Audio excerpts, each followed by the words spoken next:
over its decision to boycott Friday's election in Abluma North. Meanwhile, the NDC is intensifying its campaign efforts in the constituency. We will hear from a political analyst and bring you live updates from the area. Also in today's bulletin, one of the key proponents of the anti-LGBTQI bill, Sam George, calls on Parliament to fast-track its passage on onwards presentation to President John Dramani Mahama. He insists that his stance on the issue remains firm. On Business Edge today, we turn our attention to illegal drug trade and examine how the Narcotics Control Commission is stepping up efforts to clamp down on offenders. This and more coming up shortly. Please stay.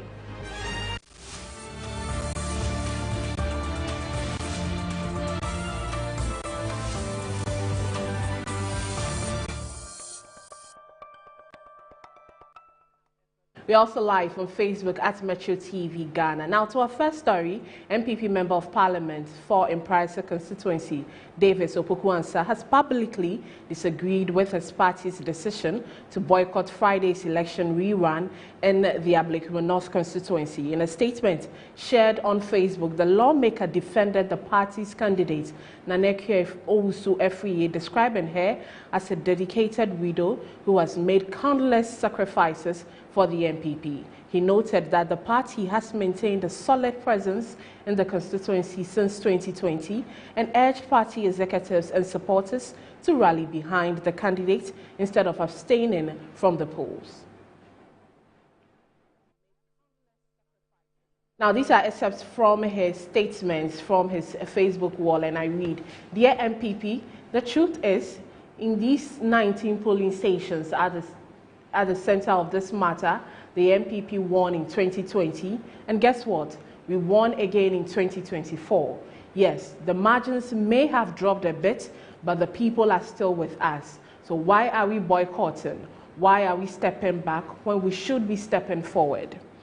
He went ahead and said, "Ekia Efriye is not just a candidate, she is a widow, a woman who has poured her life, sweat and strength into this party. She stood firm for us, even when it was hard. She didn't walk away. She believed. Now it's our turn to stand for her. Let's not watch while the NDC scheme to push her aside. Let's not act powerless when we have the numbers, the base and the message."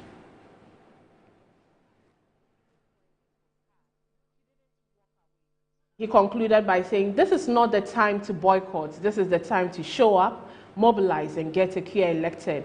We owe it to her, we owe it to ourselves, and we owe it to the spirit of the MPP."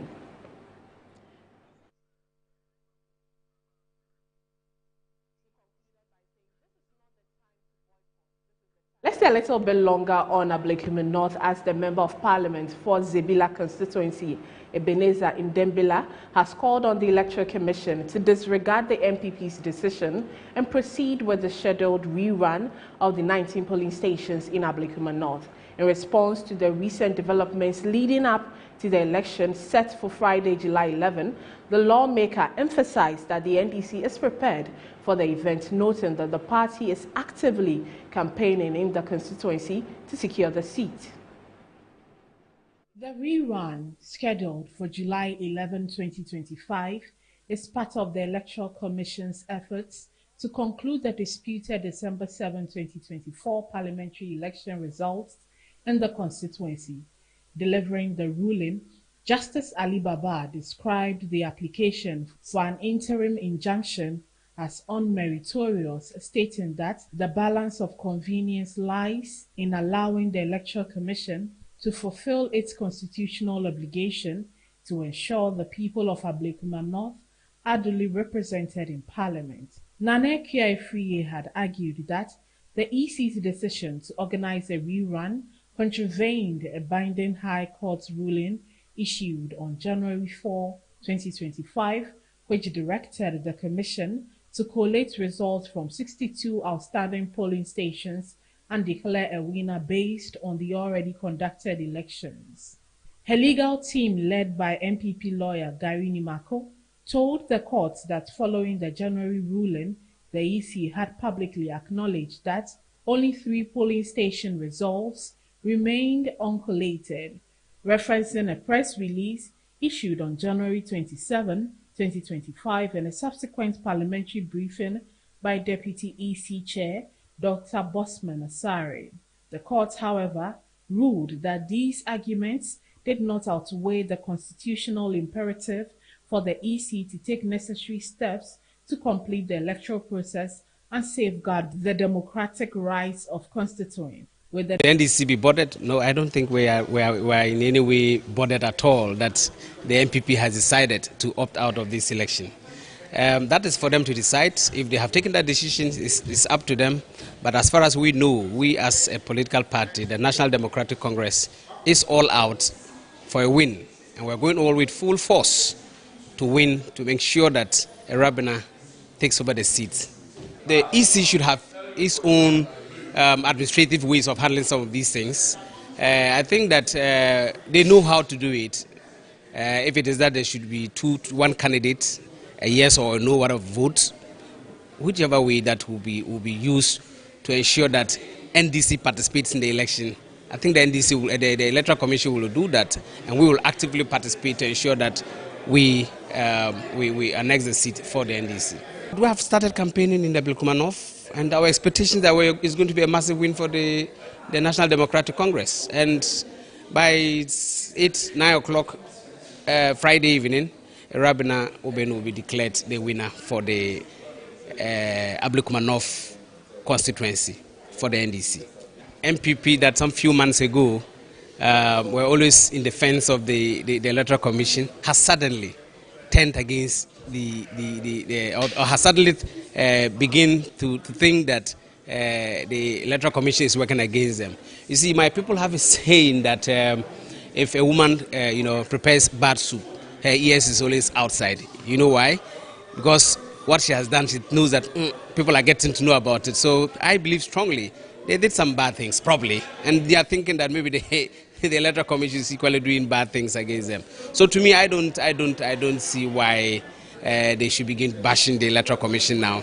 We have our position. Our position is very clear. We have stated it clearly that the EC needs to be reset, and we still stand by that one very firmly. We believe that the EC has proven that they are not capable enough to be able to handle, especially the 3 commissioners, and we stand by that very strongly. But for them, the Electoral Commission, to take a U-turn suddenly and think that the EC is working against them, I think that is so bad. Shortly, we'll be going over to speak to political analyst Asante Ochi, but for now, Imprasa MP Davis Ansopoku has joined us via Zoom to shed more light on his comments. Good afternoon, and thank you very much for taking time to speak to us. After reading your statement, we hear you on the part that the MPP candidate in Abluma North has been very dedicated and devoted to the MPP, but the party has given its reasons for abstaining from tomorrow's election. Is that not enough? I think I respect the decision of the party, and as a member of the party, I also am a Democrat as such. I also hold it, I have a responsibility to also share a different opinion. I think boycotting the elections is a wrong move, and it's something that the party must quickly revise it. Abluma North is the stronghold of the MPP. We have always won that constituency, and we cannot leave that constituency to the NDC. I mean, if you are to look at the data, compare the 2 constituencies, look at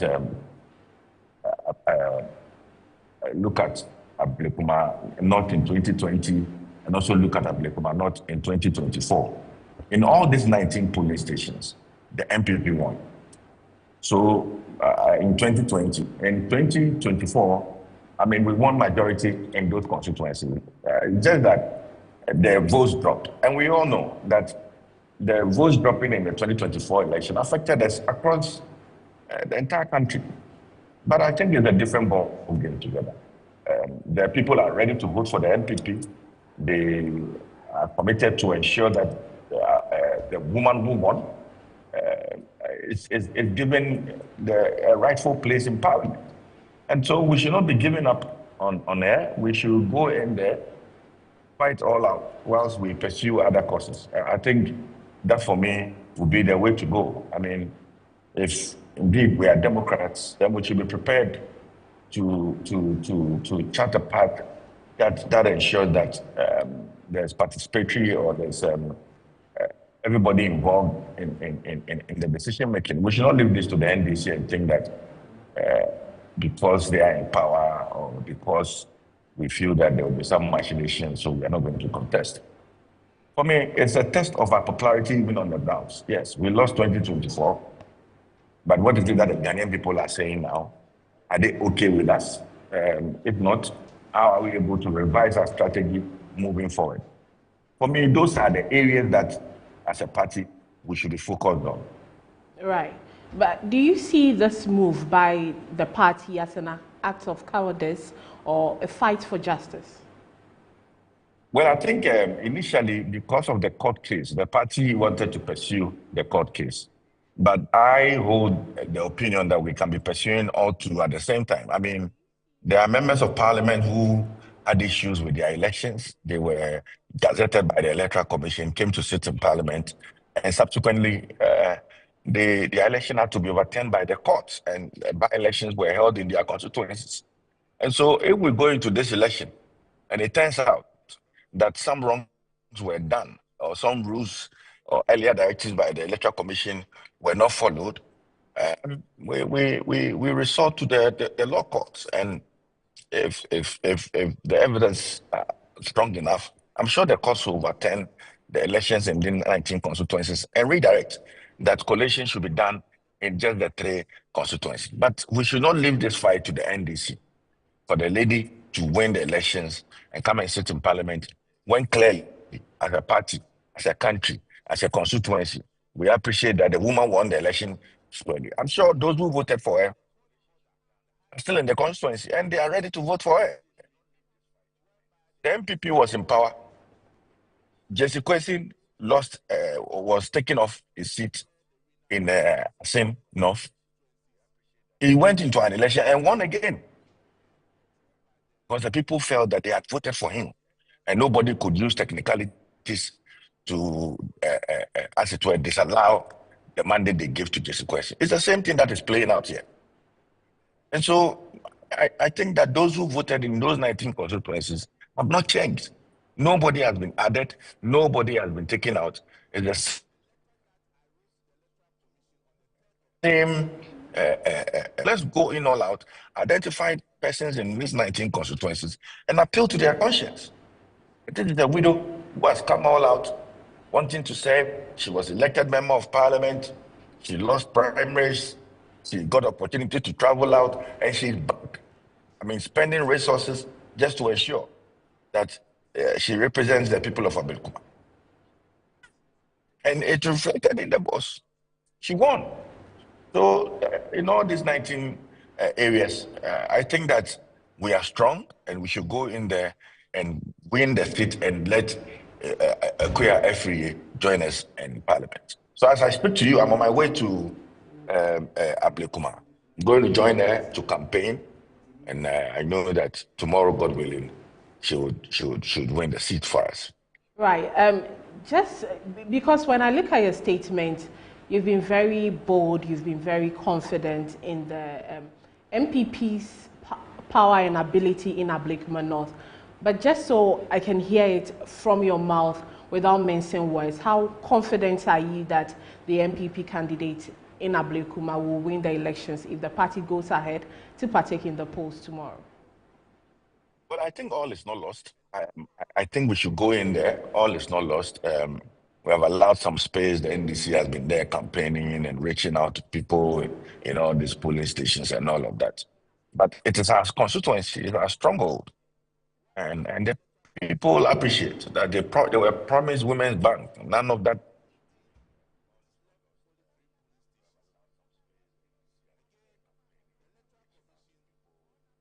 Right, that was Honorable Davis and Sir Opoku MP for Empire. So we're speaking to him on his statement on his Facebook wall, calling for the NPP to continue and not drop out from the elections tomorrow. But away from, I do understand Honorable is back. Honorable, you were telling us about how confident you were in a QFEA's candidature.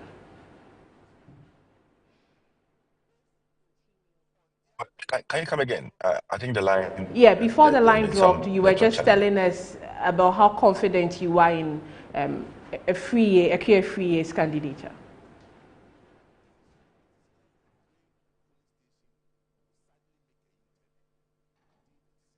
Hello, Honorable, are you there? Right, we are having technical issues with Honorable, but also joining us this afternoon is Dr. Jonathan Asante-Okyere, who is on Zoom, for us to keep having this conversation on the polls happening tomorrow at in 19 polling stations at Abluma North. First of all, my condolences on the passing of your mom.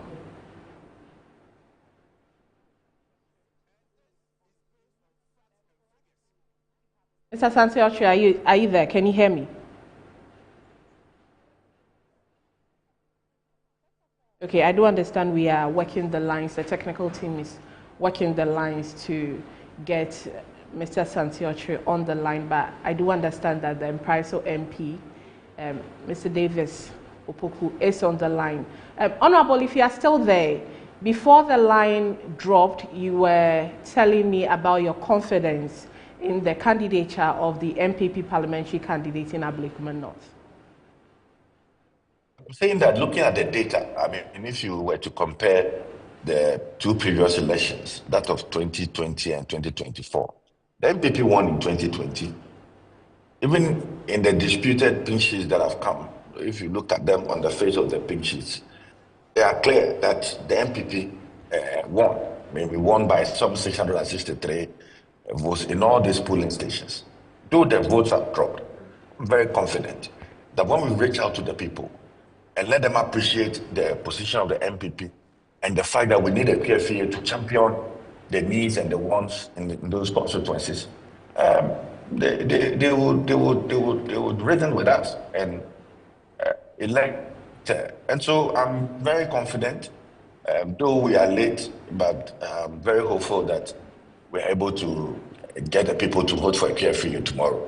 So, I mean, just so it is clear, the QFEA is still in the race. She's contesting tomorrow. Right. She's on the ballot. And if you're a voter in Abluma North and you so strongly believe that QFEA will be a better parliamentary candidate for you, go out there and vote for a QFEA tomorrow. Right. Thank you very much, Honorable Davis Nsopoku. Honorable Davis Nsopoku is the Member of Parliament for Mpriso, and he was just talking to us about his conviction that if the MPP parliamentary candidate should contest tomorrow, the MPP has a better chance of winning since they have maintained a clean sheet in the constituency since 2020. Now, away from Honorable, we have Dr. Jonathan Asante-Okyere on Zoom to join us for a conversation on the situation currently, which is the Abluma North elections tomorrow. Good afternoon, Doc, and first of all, let me express my condolences on the passing of your mother. Thank you, my dear, and good afternoon to you and to your viewers. Right. Right. We know the MPP has maintained a strong stance against tomorrow's polls, but then we just heard from Honorable Davis, who believes that the MPP should go ahead to contest the elections. But do you think the MPP stance are valid? They have valid concerns not to contest in the elections tomorrow?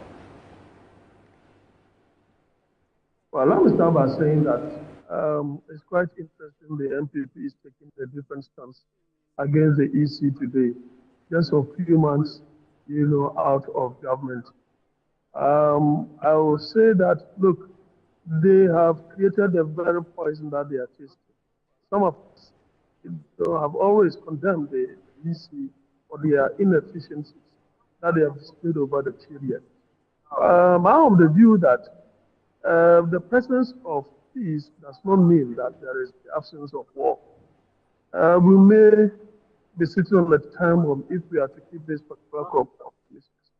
On the part of the MPP, their decision to not to contest, I don't know if the woman really agrees to that. It may be a decision that might have been taken at the national level that, the woman may not really have a say and they have imposed it on her. I don't know if they have considered so many things, but I feel that there is some kind of mischief behind this particular decision. If you see the press that they conducted, I think some 2 or 3 days ago, when they got to these 19 constituencies that they demonstrated on the board, they only reviewed two out of the 19, and said, well, they have won those places, and so they don't see the reason why the EC want to do a rerun. They did not go ahead to open all the other 17, which for me is quite mischievous. The other part, you are not sending good signal to the grassroots. Psychologically, this woman has gone through a lot. The MPP has gone through a lot. Might have spent a lot of money. And this is the time that she will have needed the strong support base of the party, from the national to the regional, and even from the constituencies as well. And unfortunately, they have taken this particular decision in a period where we are not seeing guns, blazing about. But it is a matter of administrative process, which the EC is instituting. This does not in any way insulate the EC from the inefficiencies that they displayed over the period. Look, we need to understand that Abluma North is part of the deliberate delayed coalitions that took place during the 2024 elections. It was deliberate, orchestrated, to ensure that it inured to the benefit of a particular party. It was through the vigilance of the the NDC youth, and those who were assigned the task of ensuring that the ballot boxes were protected and so on and so forth. If not, the vigilance of these people that are assigned, obviously, I don't think that the mandate that the people gave NDC, maybe they would have been singing a different song. And so the MP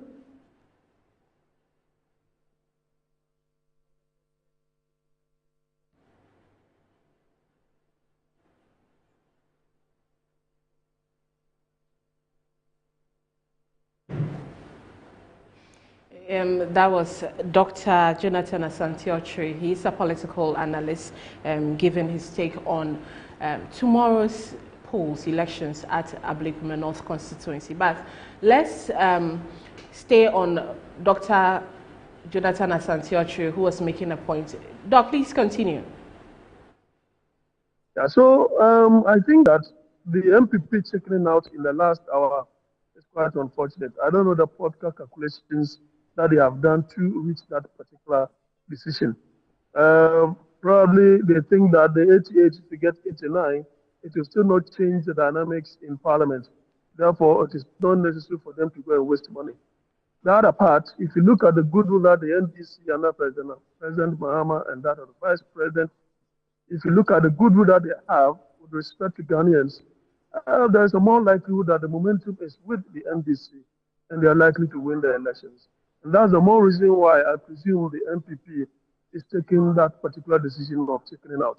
But that, in any way, for me, is not really good for our democracy, especially when the atmosphere is not intimidating, especially when we are not seeing some guns blazing about. I think that if it is more of an administrative decision, then it is a decision that they have taken wrongly. You have been criticizing the NDC for the past 6 months. And so by-elections, most often than not, are a means by which you can test the popularity, right, on the ground, as to whether your message, your opposition, your criticism of the bill going down well with the people. And so that is the more reason why some of us said that, as if not by-election that took place, was a testing ground, it was a sortation ground for us to know whether the MPP was likely to win the 2024 election. Said that they were going to lose that particular election because the way they deprived that man, it was done on immoral grounds. Therefore, Ghanaians wouldn't in any way allow them to win that particular seat. If indeed you have really won Abluma North, 19 constituencies should not dramatically change the base or shouldn't twist the elections to the advantage of your opponent. Other than that, if that is the case, some of us believe that, look, maybe the current leadership of the MPP will have to give way for others to come in. They have really lost steam, and they are not the best of persons to lead the party at the national level. I don't see that in the future. Right. Thank you very much, Dr. Jonathan Asante-Okyere. Dr. Jonathan Asante-Okyere is a political analyst, and he was speaking to us on his take on tomorrow's election in 19 polling stations in the Abluma North constituency.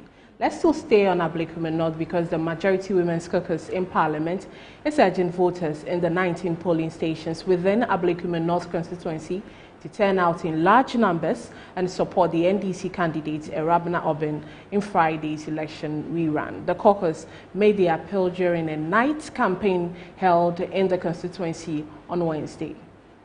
The NDC began campaigning for their candidate Abluma North in the Abluma North constituency few hours after the Electoral Commission announced that it will conduct a rerun in 19 polling stations before declaring the final results of the elections held on December 7, 2024.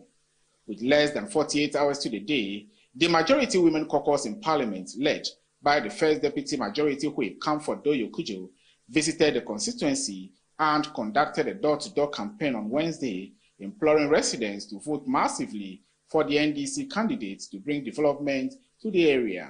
As the Member of Parliament for Sunyani West, Millicent Amankwa-Yeboah, reminded the residents that Abluma North is the sure bet for development in the constituency.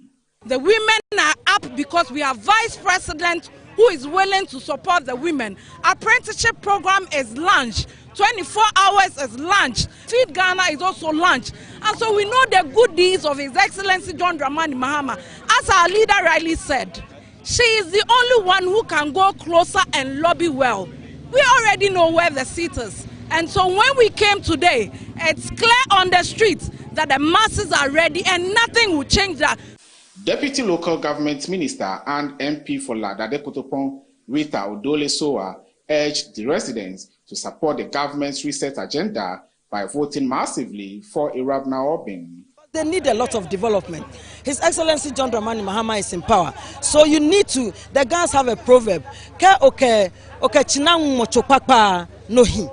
so they have to align with Abluma North so that she comes to Parliament. Whatever good things are there for the people will come to pass.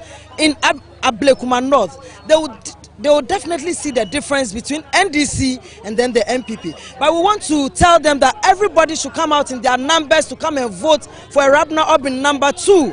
According to the First Deputy Majority Whip and MP for Ada, Comfort Doyo Kujo, the NDC is unwaived by the MPP's boycott decision. The EC that takes decision. When it's elections, it's the EC that takes decision. So the EC said we are voting. So all we know is we are going to vote on Friday. And we are ready and we are coming out victorious. And we know Abluma North will be sworn in next Tuesday in Parliament. Some residents also spoke to Metro TV. Because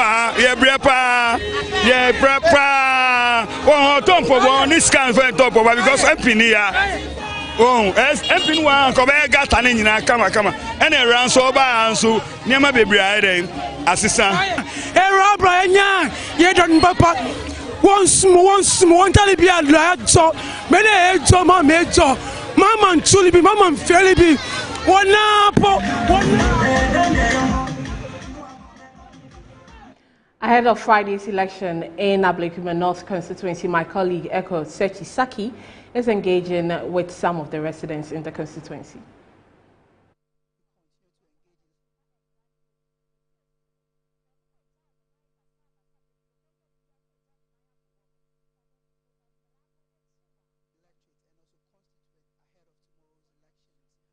Currently at the Trim Palace, where we'll be engaging traditional authorities of this area ahead of tomorrow's election. What will be the advice to the parliamentary candidate and also their subject that happens to be the electorate ahead of tomorrow's election? I have with me the Asafwache of the area, and I'll be speaking to him pretty shortly on what he makes of tomorrow's election. Kindly mention your name for us. Yo, Ngbeji Asafuache Osi Akwan the second. Ye Twi Mami. Mamu Efemiji Asafuache Nintana. Noni pe nwabake pe jako hama mbi fe omanye. Wahama manje mboko afe moko. Ake Twi ntayu awokue esumoma fe iwo esumoma fe mosane. Ni wana wole ake woni ji wakrede woso akrede oshikifo ko ye na ba fon oshikie.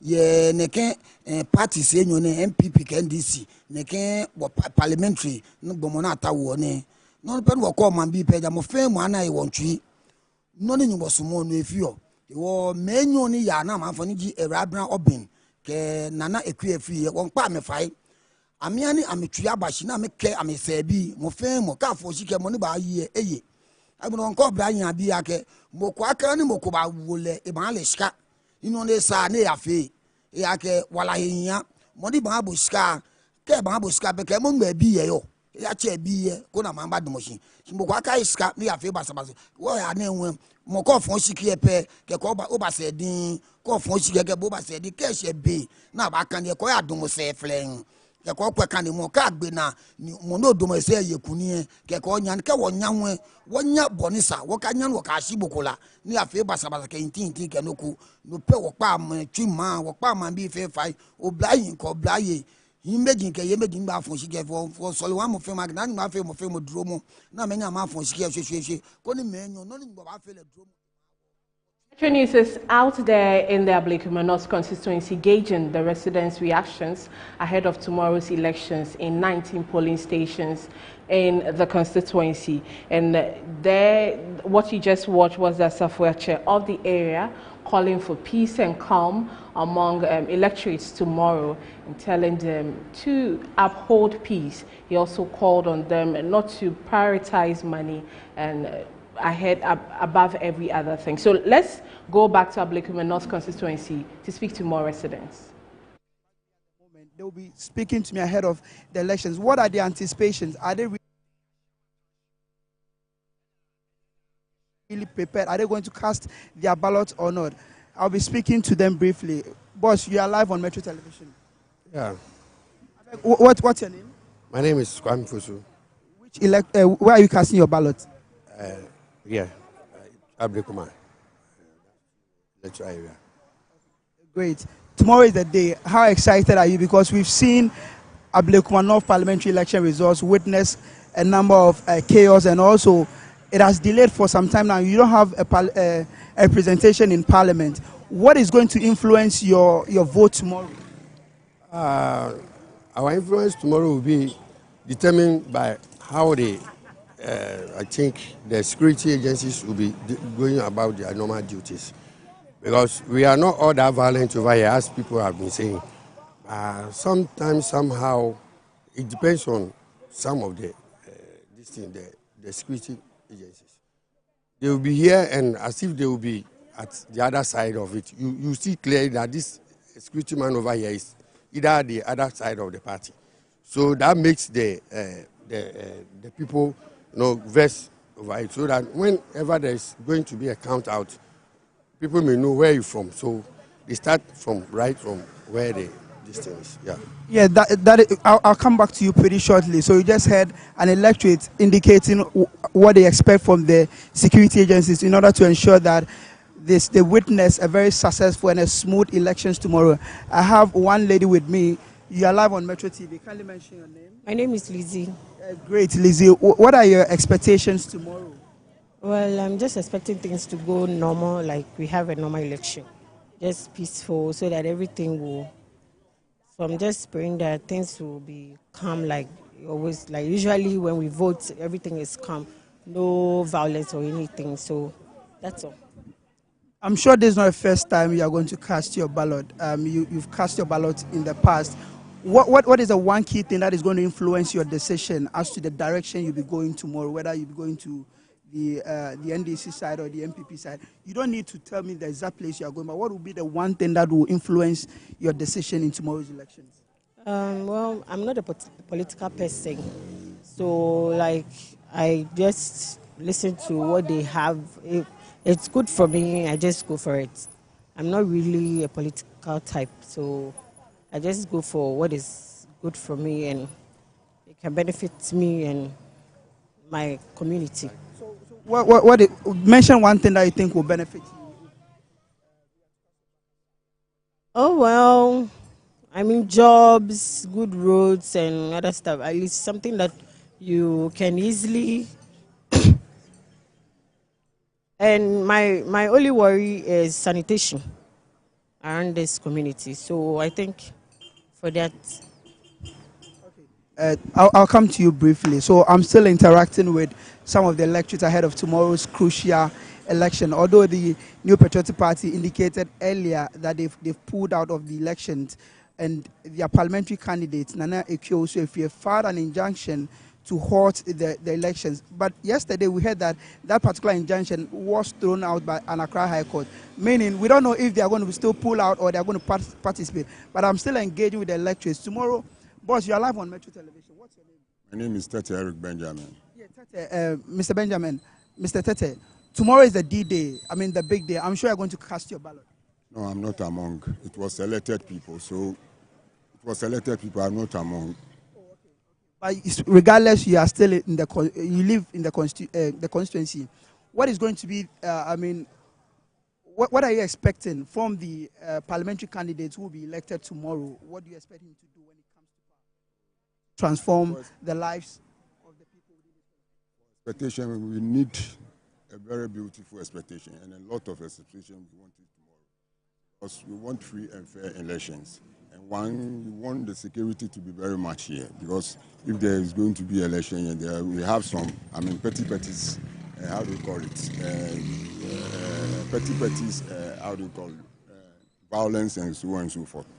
So my expectation for tomorrow, we need the security to be very vigilant, to make the ballot be very good. Yeah, Mr. Tete, I'll come to you briefly for your final words before we wrap up with this part. So you're watching some of the views and expectations of residents in the Abluma North constituency. Paramount among some of the things they are expecting tomorrow is a peaceful and calm election. There was also the calls for professionalism on the side of the security agencies. One electorate said she is looking forward to a candidate that can improve the sanitation conditions in the Abluma North constituency. And so Metro News is out there in the Abluma North constituency, gauging the residents' expectation, reactions, and all that needs to be gauged ahead of tomorrow's elections. And so let's go back to my colleague Echo, who is currently in the constituency, speaking to some residents.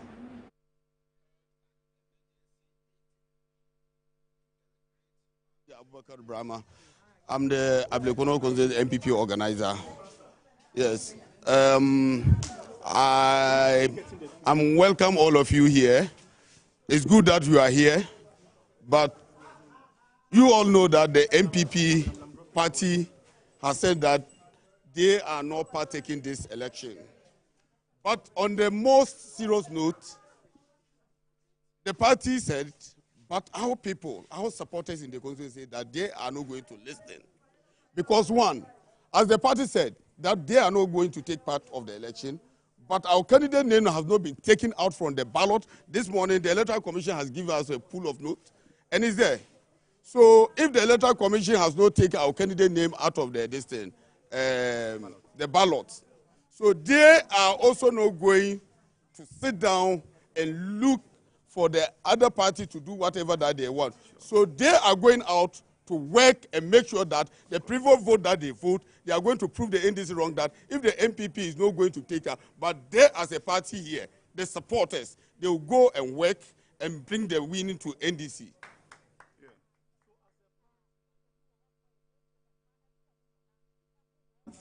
So far as the Electoral Commission has not taken our candidate picture and his name out of the ballot sheet, we are contesting. Our candidate is contesting. Our candidate is on grounds with the party supporters, not that the party supporters, the base of the party, Friends of Equity is on the ground working. At what point? That's what I'm saying. That is the party. I'm part of the party. But the reason why that I'm talking to you right now is that because Ekwefre's name has not been taken out of the ballot paper, then it's my duty to also go around. That was an MPP constituency executive saying so far as the MPP parliamentary candidate's name and face remains on the ballot paper, they are working to make sure that victory is given to the MPP after tomorrow's elections. Away from Abluma North, a mobile money vendor has been shot by suspected robbers at Cottage Junction, a suburb of English Amanfrom in the Gan South municipality of the Greater Accra region. The deceased 21-year-old Desmond Aja was returning from his Momo shop around 7 p.m. on Wednesday evening when the robbers attacked and fired multiple shots at him. He died while receiving treatment at the English Amanfrom Polyclinic. Here are accounts of eyewitnesses.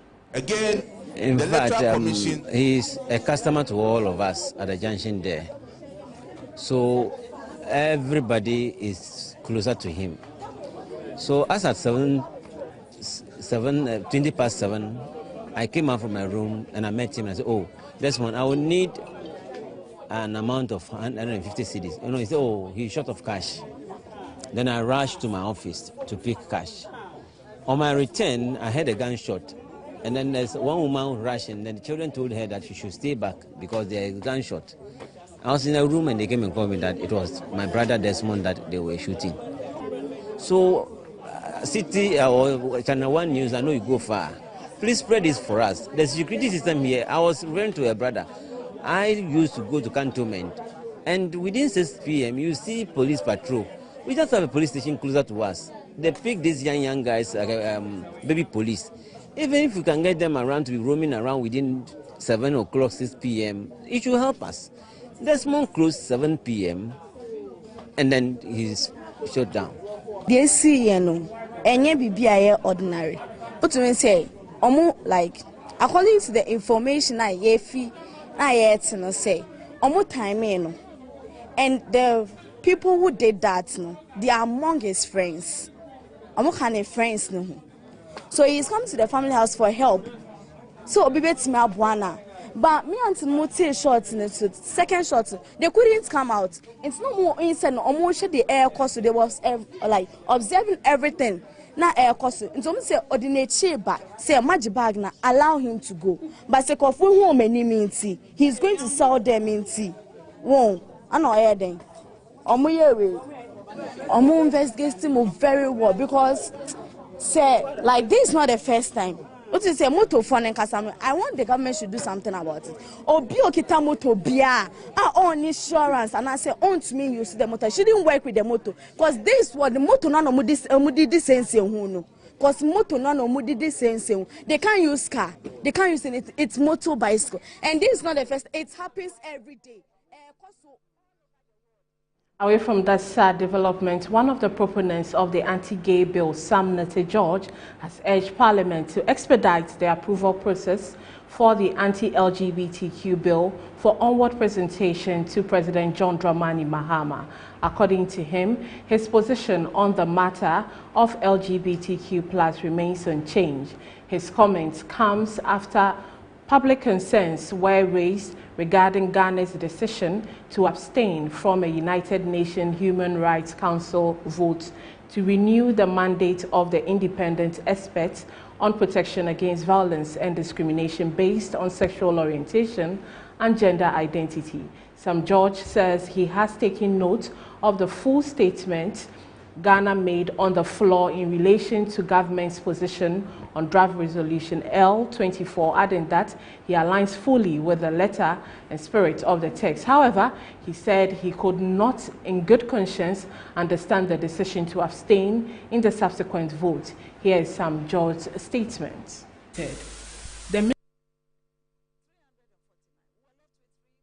The Honorable Sam George's statement on anti-LGBTQI bill, and it reads, "My position on the matter of LGBTQ+ remains steadfast. I have read the full statements Ghana made on the floor in relation to our position on draft resolution L24. I align fully with the letter and spirit of the text. I cannot, however, in good conscience, understand the decision to abstain in the subsequent vote. The vote is in conflict with Ghana's espoused position and my conscience. We must at all times make our position clear and unambiguous.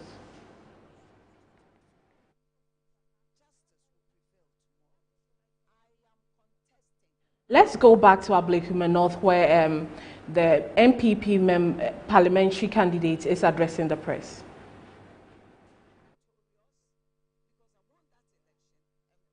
Will ensure that justice prevails. Honorable, why did it take you so long to confirm Wait, thank you. People were waiting for me to come out. Yeah. Now, what it is that I knew I had won. And so I was waiting for the right thing. So that's why we went to court. Now, when we went to court, the judge says, look, go and contest, as EC had said. Okay. It means I have to step up. Sure. I have to start, campaigning. Sure. And that is obvious. I mean, it's clear that if you had been the one, you will still exercise patience and wait for what the court will say. If the injunction had succeeded, that's fine. Then we'll go back to the drawing table. But now, please let me wait small.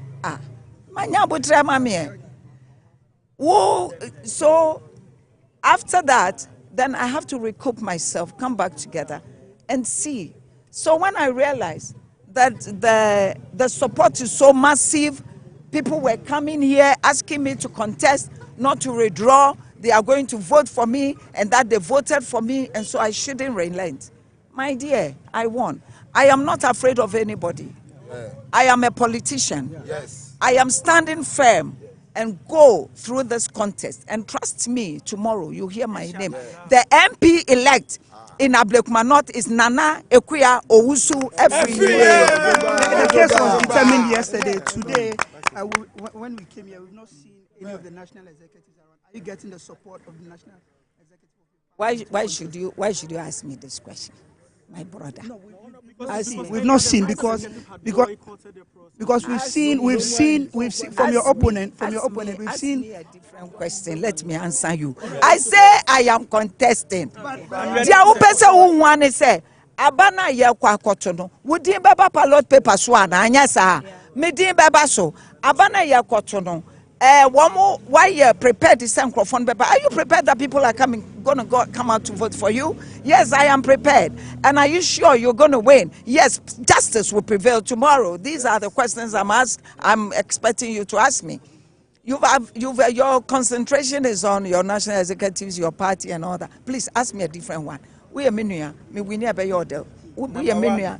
I am Unia Penny. Say a brama breno, a brama bre, or swam mesu, or kunafo minobia becama semamami. Minobia becama semamami. A radin a kama semamami. Na me winnie a dear, Namupesa mutinchim nipansa edge. A reasia fanning now be enim. Media Miss Swan say, Abluma North for Mumrambe Twaba ne mammy.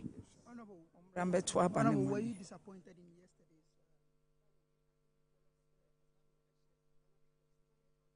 Definitely you'll be disappointed, knowing very well that the court ordered that you should go collate and declare the winner. They didn't say go and rerun. You understand? So if there is anything, I felt that it was appropriate and it was in the right direction that the party says let's go and seek for redress from the court. That's fine. You comply as a party person. But however, my dear sister, this is Yembre. We are going to win this election. For sure. Election way. Me see a be winning. Are you winning tomorrow? Oh, my dear. Everything is written on the wall. Everything is written on the wall. We are going to win when tomorrow. It comes out, you see. The reason people have argued that the reason the New Patriotic Party does not want to initially, because they are afraid that the good goal, so to speak, the NDC is enjoying, might affect your chances in this. Oh no! I don't. You see, don't go on that tangent. I felt that my party felt that we won. So why there's all this hula baloo? Do you understand? If we are not in power, So the powers that be feels they can just twist your hand and take it from you. Even the NDC leadership know Equivria one. I'm telling you. And so thinking that you bet in chimneys and ya GF in him. Abluma North for Buefu. Who is doing that? The NDC candidate, the NDC leadership. When you want to Sam George came to the collation center, took places that they felt that they had won, and places that they felt that they didn't win. When you bring the pin sheet, we don't have. When you bring the ones that they feel they won or they felt they won, then they said that one we have. In the midst of all that, I was not perturbed. I went through all that. Look, I've gone through 7 months of hustle and tussle and fighting for my right. And my right, God will let my right prevail tomorrow. Will you accept the outcome of tomorrow's rerun? Tomorrow I'm winning. The outcome is I have won. So you say that it's win or nothing else? It is win. I will win. Look, I will win. My sister, you'll be here and you come and interview me again. This election, a selection way. Messi Eradin Contiasi. God will speak. The Lord of hosts, the Lord of Israel, will speak tomorrow, and justice for the widow will prevail. Justice will prevail. Thanks so much. You just heard the NPP parliamentary candidate for Abluma North constituency indicating clearly that she's going to participate in tomorrow's elections, despite an earlier decision not to participate in the election, withdrawing from the election. And you can hear in the background chants by supporters, a chant from the supporters of Nana Ekia Owusu-Efue at the party constituency office here in Abluma North. And that is what is happening right now. The atmosphere is quite charged up here. Have it, an official confirmation from the NPP parliamentary candidate in Abluma North, Nanekia Owusu-Efue, confirming that she will be running for the elections come tomorrow. So the stage is set, and trust Metro TV to bring you all the updates. That'll be all for news. We'll be right back.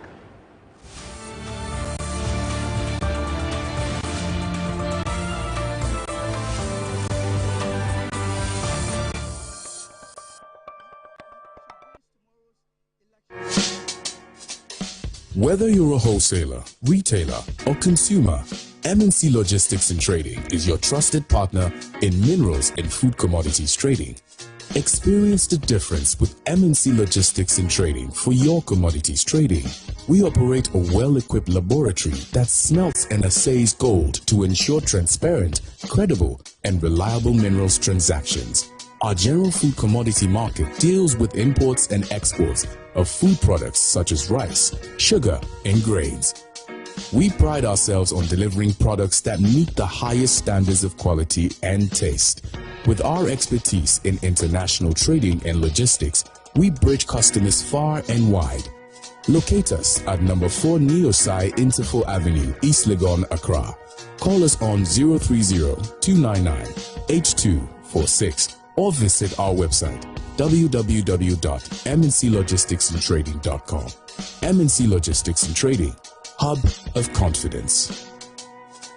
I'm here at MyCom JA Limited to show you the Promethean Active Panel, the ultimate tool for corporate institutions, hospitals, schools, and your home. With its crystal clear 4K display and an unbreakable screen with an ultra responsive touch technology, this isn't just a screen, it's a game changer. For corporate institutions and in schools, this active panel can be used for Zoom meetings and PowerPoint presentation. And your homes are not left behind. You can use it to watch all your favorite programs by just connecting to a Fire Stick, and you can get access to channels like Netflix and Amazon, and voila, you are in there. At MyCom JA Limited, we provide you with the best quality products from the United States of America with 1-year warranty. You can get an Still on the old My DSTV app? Time to make the switch. And yes, it's as easy as it sounds. Just download the new My DSTV app and log in as you normally would. Everything you need is right there. Your account, your settings, your offers. It's a smoother way to pay, upgrade, reconnect, or clear errors. All in fewer steps. No hassle, just more control in less time. Download the new My DSTV app, made to make it.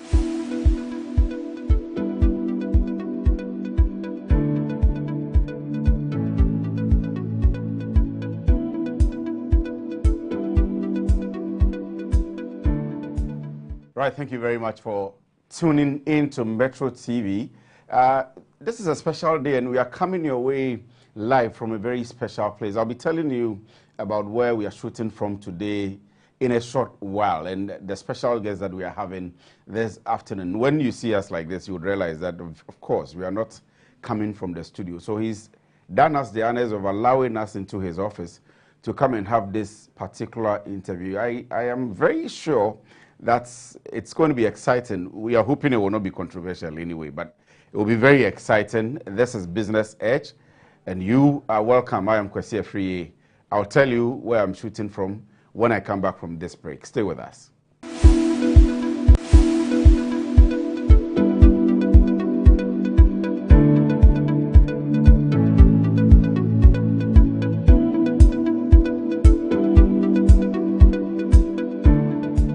Welcome back from the break. This is still Business Edge, and we are live on Metro TV page. We are live on DSTV channel 277. We are live on my page, Chairman Kwesi Afriye. You can follow us with your comments, with your concerns, and with all the questions that you have, and we'll gather them and bring it to our guests. So what is happening is that I have a very special man that I'm talking to today. For those of you who know him, you may have known him in the political space. You've seen him, heard him, but you don't know that he was a chief executive before.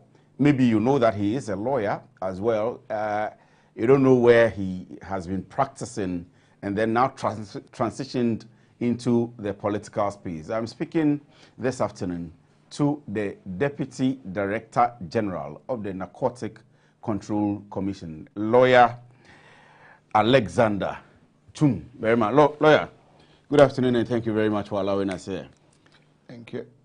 It's been a while, but we're happy that you've allowed us into your office this afternoon. We had preferred that we got you into the studio anyway, but we are still happy to have been here. Thank you. And I hope you are doing well. By the grace of God, I'm fine. I think we should congratulate you, first of all, because we haven't had the opportunity to have personal engagement since your appointment. So, first of all, congratulations to you. Thank you. Thank you, and to your team as well. Thank you. We're happy to. But let's start from you personally. We'll come to the Narcotics Control Commission and all of the issues surrounding it and every other thing. But you as a person, when we see you, we see you on air, we see you speaking and all that. Who are you? This question, I don't like answering it, but let me give you just one line. My name is Chimberima Alexander. I'm from the Eastern region, and I've lived and worked in the UK, lived and worked in Ghana. So that's the little I can say. But we know you are a security analyst. I mean, for those of us who know you, we know you have been a chief executive. We know you practice law. And so tell us something. So yes, in simple terms, what I would say, I have background in law. I have background in human resource. I have background in security. I have background in international relations. I have background in management studies, among others. I mean, I can't outline everything. Yours is to study. And to work, anyway. So, and some also know me to be an ex-police officer, among others. So, yeah. But what brought up the interest in security issues and all the analysis you do about security and where you have ended up now? Maybe it's because of the background. I mean, having worked as a police officer, having got opportunity to work with the national security then, having had opportunity to train in South Africa in security vetting and administration, having done other security courses. In fact, last year, at the end of one of my programs, I was adjudged the overall best in international security and defense. You are an expert in the field. For those of us who have been with you and followed you, we know. So it's not surprising that you will get an award. Or you'll be, so yes, I mean, so let's say maybe because of that, and I think right from my childhood, most of my, mates that I grew up with will tell me that they were not surprised when I became maybe a police officer or something, but they knew that I think I was always playing, that kind of lines to be a security person or whatever. So being here, all those who know me will always tell me, but as for you, you didn't go far from your area. Exactly. But why would you come to NACOC? There was national security. Is it just because the president appointed you? That question is for the president to answer. Maybe, but there were lobbying going on. I was told that the president said I should come here. Just like that. That was what I was told. But you didn't lobby? Lobbying. A lot of people lobbied. Well, lobbying is part of policies, but I didn't lobby to come to NACOC. I was told the president that I should come here. Because I'm thinking maybe national security would have been better. But the way BNI, NSB, any of all of those there too, they are as well. They are experts as you may say it, or very good in. But would you wish you would have been any of those places? No, I'm okay here. You're okay at NACOC? I'm very okay here. Changing the dynamics? I've been with national security before. So being here, it's just a matter of maybe. You're in the same circle, but just at this time you are standing at a different angle. So, but what would you say? Is it so far so good, or challenges in terms of being at operations, being at NACOC, managing the space, of course, helping the Director General to grow the space and so on and so forth. How many months now? About 5 months or 6 months? No. The president was sworn in 7th of January. Yes, but interestingly, we came. I think we reported you on the 14th of March. 14th of March. Yes. So in actual sense, it's not the 5 months that we can't. In fact, we are even yet to be 4 months. Because 14th March, 14th April, 14th May, 14th June. So 14th July will be 4 months. Yeah, so we are even yet to be 4 months. But how is it going for you? It's been very interesting, very good, and few challenges. It's quite stressful sometimes because, everyone has his own way of doing things. And the Director General, whom I deputize, and I'm always very proud of, is one person that working with him is very interesting. And it's amazing as well to work with him. So looking at the things that we share in common and then how we want our things to be done, it makes the work a bit easier for us. But it becomes a bit stressful for those who are also with us because they might not be very used to the kind of pace that we are going. The dynamics, the speed that you want to go. But you need to drag them along because you're managing them. They have no choice. And you need to create a culture, create and recreate a culture that you want them to run by. So that makes it makes it a bit interesting and a bit, should I say, not say challenging, but stressful a bit to them. But for us, we are very okay because we have our own way of doing things. And it's nothing different from whatever we are doing here. It's about getting results and how you want your results to be attained. I get it. You get it, yeah. I get it. But are they aligning so far? Oh, of course. So far so good. There's a saying that if you can't beat them, you join them. So once you cannot beat, you definitely have to. I read somewhere that you said, I don't know how true that is. That the staff feel motivated now with you than the previous. Oh, of course. How is that so? Look at where you are sitting. All these things. It was done by under this leadership led by the Brigadier General. Yes. So and they are happy. Have you increased their salaries? That one is done by President Mahama and the government. But you make the recommendation. You are now working with them. You need to make the recommendation. It is a. As far as the security agencies, you don't make recommendations to government to increase your salary. Well, I agree. For the police service, for the and we are all one. We are all under the Ministry of Interior. So you don't tell government to increase your salary, but at least the president, who is the commander-in-chief, knows how to treat his men. And so far, so good. But maybe because you are with them here, some other small emoluments and so on and so forth. There are a lot of things that are being done, which I can say boost the morale of the men. Let me give. Let me allow you to speak. Yeah, so you can, let me just give you one example. Right. There was a day I led an operation to Western Region. When we came back, in fact, when I was coming, I was in touch with my boss, the Director General, giving him, talking, sometimes chatting, constant update. Yeah. So we got here. Funny enough, when we entered, I saw his car parked in here.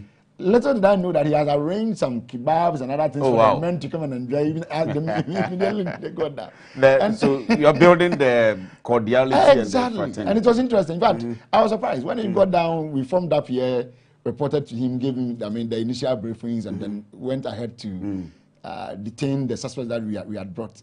Interestingly, he just asked the men to go to one pickup. I didn't know that. I was just standing there with him. Having our chats. Only for me to see that he was instructing the driver of that pickup to open and get something, and then brought down some ice chests and some. It was interesting. The guys. It was a party for you. Of course. For the men, not necessarily me. For me. Oh, for the men, but you are part of them. They are your men. Well, I didn't take part, or I didn't. Enjoy anything. But normally, as a leader, you have to fight for your people more than yourself. You understand? So, it was for them to rather to be happy than me also taking somewhere. Are you understaffed? Will you say you're understaffed, NACOC? Okay, so I'll answer that question in two folds. The law that we are working with now has it that the agency is supposed to be present in all districts. That's why I'm asking whether. So that's where it was going to exactly. lead. So you have exactly. So if you are to go by that, I may say yes to your question, but it's not deliberate that the institution is understaffed. We need to make the offices or the outlets available in order to put men there. You understand? And not too long ago, we have graduated we've passed out about almost 500, cadets and then recruits. So okay, for the NACOC? For NACOC, yes. Wow. That's just about, it's less than a month ago. Wow. Or let's say within 1 month, we've done that, those two passing out, recruits and cadets, summing up to about 500 people. Definitely, I believe very well, and I know very well that the president will give us, another fiat to go ahead and do further recruitments with time. So, but would you make that official request? Because I'm going to ask what you are doing, and I will come into the space of drug abuse, and some of us think that NACOC hasn't been doing too much on the local front, apart from the arrest and so on and so forth. So I'll come to all of that. But you would need that strength of staff in the districts, in the municipal assemblies, in the metro assemblies, and all of that, so that you can sit here and give the instruction. Okay, so let me say this. Within this 4 months space that we've been in office, I think we met less than 20 district officers. Less than 20? Yes. For NACOC, Ghana? We are in all the regions. Yes. Take note of that. Yes. So the 16 regions we are present. We have our regional commanders or regional commands in all the regions. But to break it down to the districts, where we are not fully present. But within this 4 month space, I can sit here and tell you or outline a lot of districts that we have offices now. 1, Ofori Krum in the Central Region. 2, Konongo. 3, Ejiso. 4, Ejura. 5, Mampong. Obuasi. In Ashanti region alone? Ashanti region alone, I've given you 6. Yes. In the past, they had Offenso and Etumampunwa. So they have 2. Before we came in, they had Offenso and Etumampunwa. But as we speak, or as added 4. We've added Mampong. Yes. Ejura. Konongo. Ejiso. Obuasi. All of this in 3.5 months? All of this in this 3.5 months. Now I come to Eastern Region. Yes. Before we came in Eastern Region, I think they were in New Jabin. Is it North or something? Sometimes I get confused about the New Jabin things. Yeah. And then so we have New Jabin South and New Jabin North. But they are in one of them, or they were in one of them, plus Ekropong, which is in the Ekropong area. Yes. Now, within these 4 months, we have added Achimswedu district, Achiansi district, Asamankasi district, our municipal, Odam municipal, Suhum municipal. There was one before. There's a town before Asamankasi, Adeso. You know, yes, so the Adeso area. Yes. Very good. That one too is on. Atimpoku is on. That's 8 now. That's 8 just for Eastern Region alone. Okay. And then further more is Greater Accra. We've added Wejagbawe. Okay. We've added.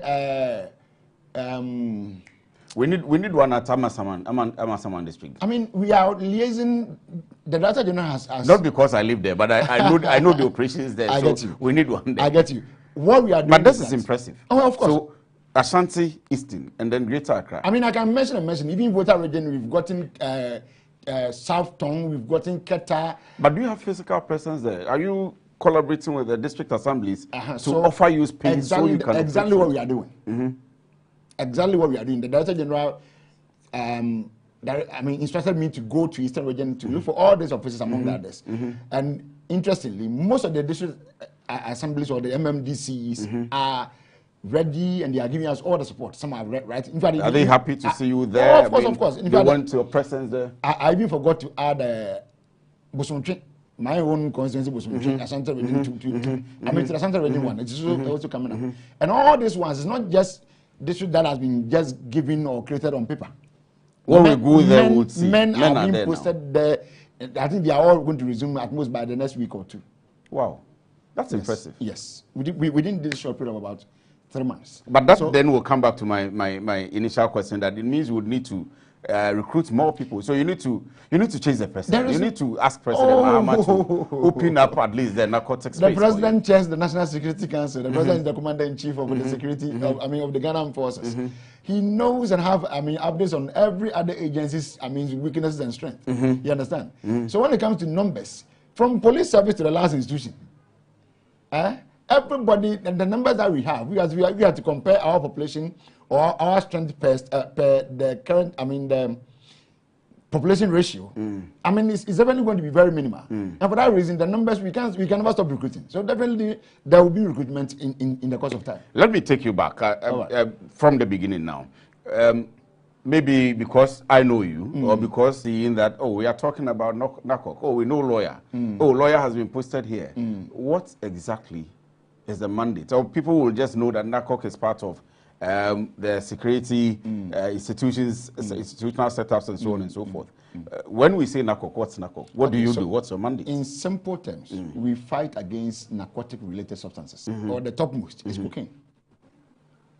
Our mandate as a Deputy Director General, my mandate or my role is to enforce, number 1, eliminate, number 2, and control, number 3. Enforce, eliminate, and control. Yes. Right. That's why I'm in charge of these 3. And by virtue of that, is just to tell you that our mandate is to enforce, i.e. going after those who are doing it, arrest them, prosecute them, or control it by stopping it from entry. Or where we are unable to control. And then it comes in. We eliminate. Simple. I'll go from the enforce. Or let me begin from the eliminate. You say that the elimination is you stop it from coming in. Elimination is where you are taking it out. You are taking, so that is in and you are taking it out. Of course. So that is why you may find us doing our intel, and our intel may lead you to this house. And in that house, you will get to know that maybe it's a stash house. There are cocaine or other narcotics stashed in that particular house. Indian hemp. We hear well, okay. Let's go by that language anyway, or that term. Well, but we've seen that you've done a number of arrests. So would you classify those ones? We heard you had some at Tema somewhere, or you went on a swoop recently. No, we've not done any swoop in Tema, but we've done. We've done. There's one at Swissport. Oh, of course. That was just last week. Yeah. And then one at is it Kentin Krono or somewhere in the Ashanti region? Ashanti region, yes. To confirm and confirm and confirm and confirm. You have officers who are not known to be security people. You never know them. So they are mungas. You have been here for some minutes. Those people that you have but you don't know which ones are NACOC officers. Yes, I get it. So you never know them. But we're told you bent some $350 million worth of... Over $350 million. Not what's the story about that? So basically, we are doing, June is the month that is set for, signaling people or the world about the effect of drugs. So by virtue of that, we set up, we outline some programs. And as part of the programs, we do a lot of education, and then we destroy some that we have seized to, tell the world that this is what we have been doing. But normally, we've done it by the fiat of court, by the permission of the court. Yeah, so we can't just get up. So the $350 million worth one, they're over. You went to court to secure permission to burn them. Yeah, we had arrested alongside with the NIB of, I love calling them BNI. Not the NIB. The BNI on at Pedu Central Region. Yes. The one that was coming from Western Region. Yes. So we intercepted in Central Region and arrested them. That was worth about $350 million. The matter is still in court, but the court gives us, the permission or the fiat to go ahead and destroy. Did you test it to see that it's actually cocaine? Test when we are bringing the thing in, or the moment you arrest, we test. When we are about to take it to court, to seek that permission. It will be retested.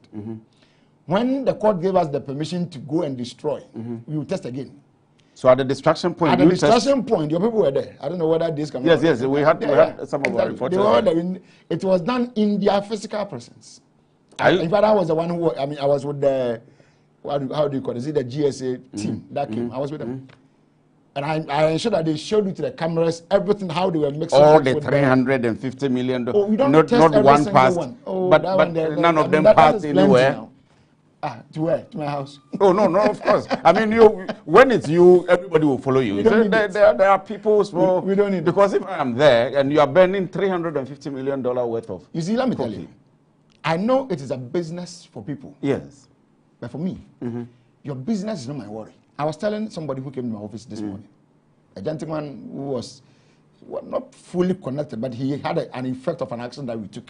So he came here this morning. I was going to ask whether you get those kind of appeals and chiefs and pastors calling you that we beg you this one. But you will come to that. You land on your point. So he came, and then as I was talking to him, I said something to him that, as far as our work is concerned, there are some casualties that may come. Yes. But they must, or they are always the permissible ones. Cocaine business, if you are doing it, or if you are into it, the word business that you are doing is not my problem. But what you are doing as a business is my problem. The cocaine is the problem, and yours is to arrest. I know, okay. and you don't have mercy on people. But you didn't have mercy on the people that you are destroying their children. Did you have mercy on them by giving somebody's child or selling cannabis to somebody's child, selling cocaine to people, destroying lives? Have you seen those who are into cocaine? Do you think they can be doing what you are doing now? Can they be standing behind the cameras? They can't. So you are wasting people's life. And do you know the interesting part? None of them is willing to allow his child or her child to go into it. We arrested one guy here. During the interrogation, I just asked him a very funny question. Do you have children? He said, yes. Are you ready to allow any of your child or your children, any child of yours or your children, to taste or to get himself engaged or herself engaged in this illicit activity? He said, no. So to you, it is not good for your family, but it's good for mine, right? So that is where you have issues with. But you see, the president needed people who can do the work for him. That's the question I'm coming to. And he asked us to come here. So that's exactly what we are doing. So the president must have trusted in your integrity. Not because just me. because there is a lot of money involved in this trade that you're doing. Exactly. Yes. But one thing that I will be leaving this office with is good image and integrity. But so you are telling me that you can vouch for yourself and we should be able to vouch for you? I can vouch for my boss, the director general, as well. Even if I'm asleep and you come and wake me up that he has taken something, I will deny. Can you vouch for the entire staff? Every time they can hurry in the institution, I can't fully say yes. But it's an institution of integrity. Of course. Oh, yes. I mean, and you are the leader. There may be one or two notes, but those ones, if you do that, you are doing so at your own peril, because once you are found, the exit is just waiting for you. Again, do you get some of these pastors, some of these opinion leaders, some of these chiefs, some of these people who are, as you say, casualties, come to you to say, okay, so ask for this one there? I have never received a call from any pastor or any chief before. But I can't rule out the fact that maybe some one or two. They can have their surrogates. They can have their. Well, like I said, but you see, that the sad part or the interesting part with NACOC is that when you are arrested, all kinds of calls can be made, but you will still be with us. You will not leave. You will not allow. You will still be with us. Somebody will say you are wicked. Oh, really? All calls are coming and you say, but as for me, they're macho, and that's it. If you describe that as wickedness, then it's something that God that I serve is very happy with, and my president is also very happy with. Well, so that's fair enough. But most of the times we hear of these arrests, we hear of the burning, and the burning, I will come to it again, on the health sector and the health matters and what we can reuse these things for instead of burning them. I'll come to that. But Beyond the arrest, I'm all of laughing these because people. of something. Because that question looks like after the burning. I got that question like 100 times. People were asking. Maybe you can answer that before we. Why are you not giving it to the pharmaceutical industry? Yes. So it's a very simple question. But we spend money to import some of these things to come and produce. Yes. If cocaine to be used by pharmaceutical industries is good, and that government, after arresting you, should sell to them, then I should allow you to go and sell it to them now. It's as simple as that. Go and sell, you, the dealer, go and sell it to them and then make your money and then But the dealer is not licensed. But I'm also not licensed to sell cocaine. But you are government. No, I'm licensed or I'm permitted to be arresting you and prosecute you for doing that. And not to be selling it. And then you hand it over to the pharmaceutical council, not sell. And the pharmaceutical council will know what to do with it. They will do all of it. Maybe they will now sell to the. So if they need it, they should find an appropriate means of getting it. And but not to come to me and tell me that because or sit on radio and be no, those ones there. I mean, who does that? You can. That thing is an illegal component or item, and that is the reason why you are arrested. So if I arrest you, why then do I have to give your product to somebody else to go and use it in the name of using it for medicine or whatever? Medicinal purposes. Even with cannabis, that we may at some point, we are working on that to be legalizing it. It is not for recreational use. It is for medicinal. And even with that, there's a THC level. You understand? There is a THC level. And if you are going beyond that THC level, you are going to face our trouble. It's going to be extremely regulated. And if you go beyond the limits or the boundaries that we have set, you face our trouble. What happens to all of these people after the burning, the prosecution? Do you go to court yourselves? As in the institution? The institution. Oh, yeah, we do. We have our legal team. And you prosecute? Of course. Here, once you enter here, your next step is court. That one there is a serious assurance that you have a legal team that takes care of that. A legal directorate is here. In fact, it's even a licensed chamber per the legal practice standards. We usually, apart from maybe the popular names that we know, I don't know if I'm allowed to mention Tagore and all of those ones. There are lots of people that are involved. We don't get updates on them again. All we hear is that they've been prosecuted or they've been taken to court. And that's okay, so the truth is that, criminal prosecutions takes time. So, yes, you hear that somebody has been arrested, and that you may not be getting an immediate update again or right after. You are right, but that doesn't mean that the case is dead.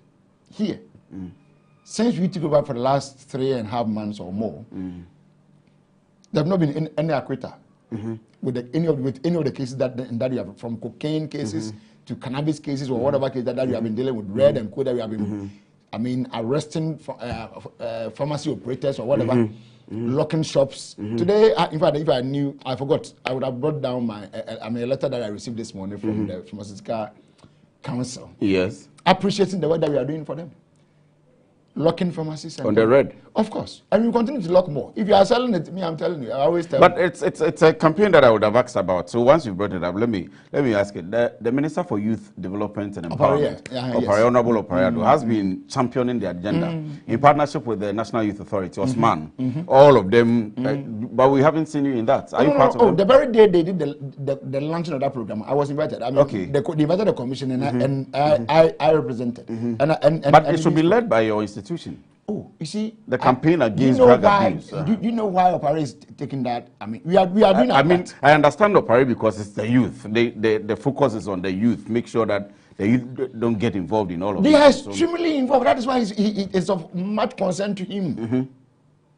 The youth is extremely. I went to Takoradi for an operation, like I mentioned earlier. And I met a 16-year-old boy holding 2 sticks of weed, left and right. 16-year-old boy. 16 years, 1 year, 1 year. And so if at the age of 16 you are taking 2 rows, by the time you be 40 something like my type, how many rows will you be taking at a go? Well, so it's just exciting. But we'll come back to it. I am just surprised the way, for example, the red. Lots of young people are taking red here and there. And it's destroying people. Tramadol. It's destroying people. Tramadol, in a sense, is a permissible drug. However, the permissible milligram is 50 or 100. And even with that, you need to have had or obtained, a prescription by or from a physician or a doctor, as you may put it. So you can't just get up and go and get that. But we know that it's a painkiller. Someone might have gone to the dentist and maybe taken off one teeth, or someone had done surgery. The pain sometimes at night you can't sleep is serious. So you need this kind of painkillers to calm down or to give you some kind of peace, even though there is a wound that you are still dealing with. But at least the pain will be a bit minimal for you to be able to move around a bit. So we are not against people using it, but the milligram of 150, 225, 250, 220, whatever, name it. Even if it's 100.1, you'll be arrested. I get it. But interestingly. But do you arrest enough? Oh. Do you go on swoops enough? One thing about this agency that you are sitting in now is that intel is the order of the day. And almost, when you guys were coming in, and you were, I think I was being called. Yes. In fact, they took our phones and everything. And that one's a procedure, right? Yeah. We understood that. We realized we were entering a security zone. Exactly. So it was normal for us. But I didn't even think that you were coming to ambush me with, like this. But it's all fine. I just thought it was just. If I didn't mention that she was coming with the team, so I thought it was just one person coming to have a small engagement with you, not knowing it's a whole 64 infantry battalion coming here. It's fine anyway. Yeah. So back to the main issue. We read.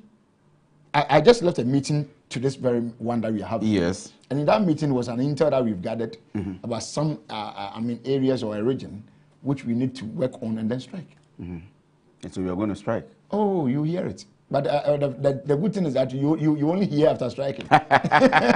So if you're watching us, I am in the office of Lawyer Chumberima Alexander, who is the Deputy Director General of NACOC. And they are doing quite a good job here.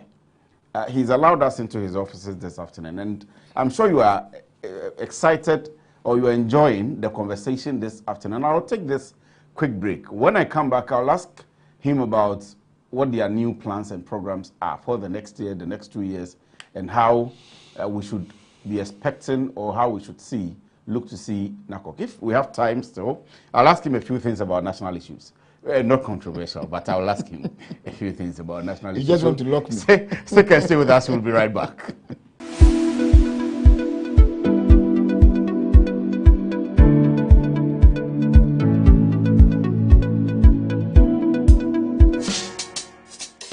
Whether you're a wholesaler, retailer, or consumer, MNC Logistics and Trading is your trusted partner in minerals and food commodities trading. Experience the difference with MNC Logistics and Trading for your commodities trading. We operate a well-equipped laboratory that smelts and assays gold to ensure transparent, credible, and reliable minerals transactions. Our general food commodity market deals with imports and exports of food products such as rice, sugar, and grains. We pride ourselves on delivering products that meet the highest standards of quality and taste. With our expertise in international trading and logistics, we bridge customers far and wide. Locate us at number 4 Neosai Interfo Avenue, East Legon, Accra. Call us on 030-299-8246 or visit our website www.mnclogisticsandtrading.com. MNC Logistics and Trading, hub of confidence. I'm a branch manager. Of course, I accept only quality and affordable printed souvenirs for my promotional campaigns. I'm the head of academic affairs of a very important institution in Ghana. Of course, we only deal with quality, reliable printing companies for our institution's printing materials. I'm talking about appointed time printing. Appointed Time Printings. We take pride in our extensive print scope that transform your ideas into captivating visual masterpieces. We delve into the core objectives and vision of each print project. Precision printing is at the heart of our printing process as we meet your tight deadlines. Our rigorous inspection, color verification, and overall printing excellence are assured. 20 years of printing excellence. It's always a pleasure working with you to create a vibrant, dazzling printing experience that gives you a masterpiece. Appointed Time Printing, your world of quality and of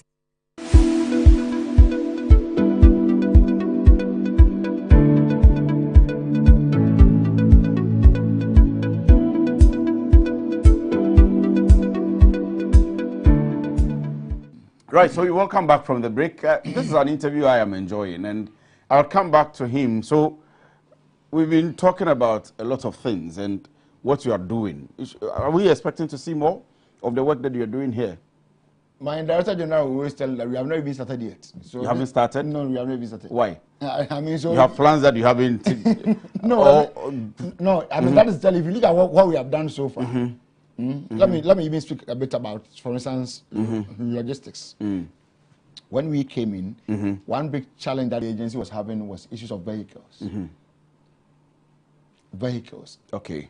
And other things. And to be honest with you, he, after speaking to the president then instructed the interior minister. And I can tell you that within these 3.5 months, we have received about 8 vehicles for just NACOC.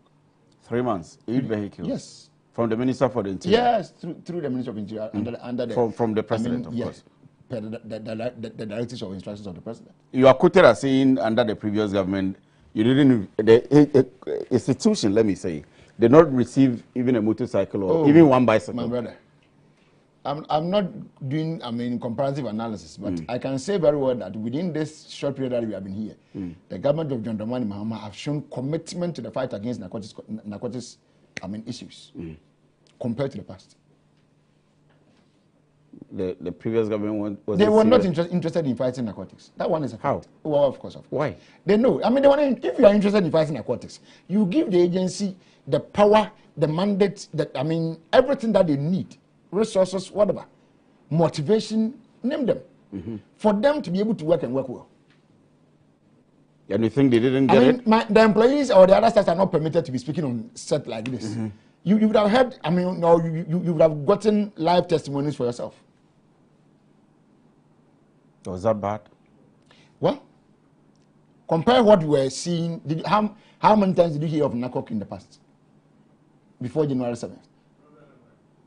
But you are. No, let's be honest. No, you are a communicator. You are in the media space. You are a communicator. I know, so it is normal and acceptable. Oh no. That once we have a person of your sort and caliber, and a lawyer, an esquire, who has been in the business space, who has been practicing law, who has lived outside the country, understanding the order of the day, the communications of the day. You put the agency or the institution in the limelight. You draw the attention of the president to the institution. Not every CEO can be like you or will be like you. But even in the scriptural context, the Bible said that we don't light a candle or a light and put it under I agree. a table. I agree. But this is you. On top. This is you. For every other person to see. Are you not supposed to know what NACOC is doing? NACOC is your agency. It is for you. It's not just for me. It's not for President Mahama. It's for every 35, 37, whatever million people that makes Ghana. It's for everyone. So if you are here and you are working, are you not supposed to know what we are doing here? You are the employers. Ghanaians are the employers. They have given us job to do. So we must report to our employer. I agree. That is why we make them know what is happening here. Simplicity. Moving forward, what's the plan? What should we expect? We have a Director General who has a very good vision, and he's leading us to bring to bear the vision of the president, which is to make NACOC an agency which, as the lawyers will say, which is the estoppel of crime when it comes to narcotic-related issues. Our mandate is to stop you. Our mandate is to apprehend. Our mandate is to prosecute. Our mandate is to seize. So we will continue to seize assets that belongs to those who are doing this narcotics, cocaine, and other things. When we get to you, your assets will be seized. When we get to you, you'll be prosecuted. If we get intel about you, we will work on you to confirm that indeed you are doing it. And once we are through with you, we will arrest you. And when you are arrested, like I made mention earlier, you can make all the calls that you think we want to make. That's not a problem. Those who want to come to us can come to us. They are welcome. But you will still be with us. That's the only sad part. I get excited by that. The fact that you will still be with that, and that's the only sad part. I'm reading something here. On the 13th of February. Okay. Which year? And I'm diverting this year. Okay. I'm diverting a bit away from what we are discussing now. That's but okay. This is you. So obviously, you were appointed as a secretary to the 7-member committee to review the security service recruitment. And these recruitments started in the previous year, or in the previous government. And it's about the entire employment brouhaha in the country. Yeah. Government had promised, current government, when it was in opposition, had promised lots of employment, creation of jobs, creation of opportunities for people when President Mahama won. I keep saying, and today I said it on air, that I think President Mahama, after the first term and losing abysmally, went to sit down, wrote a script, studied his mistakes, studied the mistakes of President Akufo-Addo, and has written a script and is going by it. And that's how come we are seeing some of the signs we are seeing today. But the employment issues haven't been as people expected. People were sacked. People who had no problem or who didn't cause anything on their own were sacked. And in your space, the security space where you are, I would ask you what has happened to, what's the update? What's happening so far? You are the secretary. Yes, I was the secretary to that committee inaugurated by the Honorable Interior Minister, my senior brother, Honorable Muntaka Mohammed Mubarak. We did a very good job. It was to understand how recruitment was done under the past government, taking cognizance of the entry requirements, among other things. It was sad. But you see, we have a president that has a good soul and spirit within him. It was sad as in how? Okay. They didn't follow procedure, due process. I went to Ghana Immigration Service Training School. And interestingly, the amount of people that I found who were asthmatic will go beyond your mind and imagination. No, you don't say. People who are asthmatic, going through training, they were not tested medically? I don't know. No, you should have found out. But being there means that being there, ordinarily, the presumption is that you have gone through medical screening. I have been a police officer before. Before you can go to police training, or before I went for my training, I did my, recruitment exercise in Kumasi, those days, Patasi Police Depot. Yes. I wrote my exams for police entry, or the entry exams. I wrote mine at Patasi, is it MA or LA, GSS? It's just behind the police depot. Yes. That is where I wrote my exams. Some months after the results came, it was published at the Kumasi Central Police Station, Edum to be precise. I went there and a notice board was there. This was around 2005. And my name and my index number was clearly published. After that, I was given a form to go for medicals. After my medicals, I passed and I was given an appointment letter to attend training at Koforidua Police Training School. And that is why I trained for 6 months and passed out. That is process. If you remember that time before the recruitment, the Interior Minister then said that the recruitment that they are doing is just a backlog. There were those who did recruitment in 2021 that they were clearing that time, 2020, that couldn't get chance in that 2021. There are those that they are clearing, so it's just backlog. That was the word they were using. So let me ask you a simple question. Backlog means that all people who, let's say, applied in, let's say, that 2021 and couldn't get opportunity to join. If I completed secondary school in 2022, am I part of the backlog?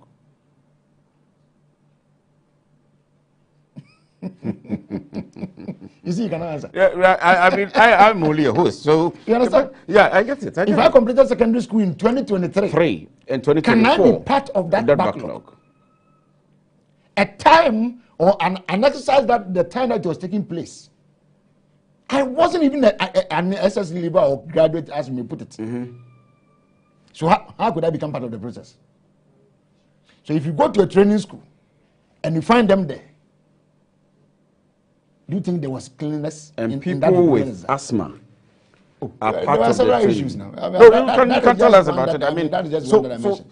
But like I said, you see, what people also forget is that an employer has a right by law to sack you without giving you a reason.